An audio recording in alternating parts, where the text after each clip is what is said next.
రాయబడిన సత్యం ఇప్పుడు మీరు చెప్తే ఆశ్చర్యపోతారు. అవునా, తోమా తెచ్చేశాడనో, బ్రిటిష్ వాళ్ళు తీసుకొచ్చేశారనో, ఎవరో మిషనరీలు తీసుకొచ్చి ఈ క్రైస్తవ్యాన్ని దేశంలో ప్రచారం చేసేశారనో, ఈ తప్పుడు కథనాలు ఈ రోజు ఈ భారతదేశంలో విపరీతంగా చలామణిలో ఉన్నాయండి. ప్రయాణం సాగించారు. యేసుక్రీస్తుని ఒక చరిత్ర పురుషుడు పుట్టబోతున్నాడనే విషయాన్ని వాళ్ళు ముందుగా ఆయన గురించిన సమాచారం వాళ్ళకు తెలుసు కనుకనే వాళ్ళు వచ్చారు. తెలియకుండా వాళ్ళు ఎలా వస్తారండి? తెలుసు కనుకనే యూదుల రాజుగా పుట్టినవాడు ఎక్కడున్నాడని అడుగుతున్నారు. ఆయన నక్షత్రాన్ని గురించిన వివరాలు వాళ్ళు చెబుతున్నారు.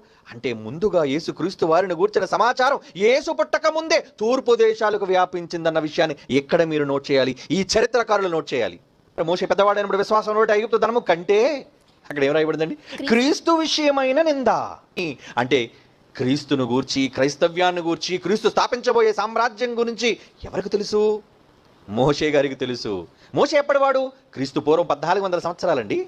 ఏమంటే నా వంటి ఒక ప్రవక్త ఈరోజు నేను మీతో ఏదైతే ధర్మశాస్త్ర మాటలు చెబుతున్నానో అటువంటి మాటలు చెప్పడానికి మీ మధ్యకు ఒక వ్యక్తి రాబోతున్నాడు. ఆయన యేసుక్రీస్తు.